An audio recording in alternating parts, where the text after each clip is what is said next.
If you don't want to go astray, you follow the line they gave you. If you left the line, you go astray. Every country on this earth, they have rules and regulation. How to regulate their own children. African people and black people don't have rules and regulation. They know everything.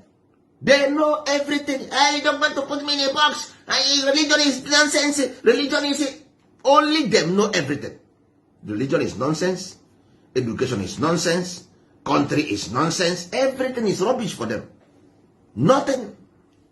Not knowing that these things are programs. Nothing monotonous. Education is a program. What are you putting in the mind of your children? That is the case, not about what you call it. Religion is a program because it's a method of moral behavior. It's a method of moral behavior, not what you call it. If you like, you call it religion. If you like, you call it whatever spirituality. It's up to you. Whatever you want to call it, you call it. That is not the case. The case is, what is the content? What is your intention? That is the case.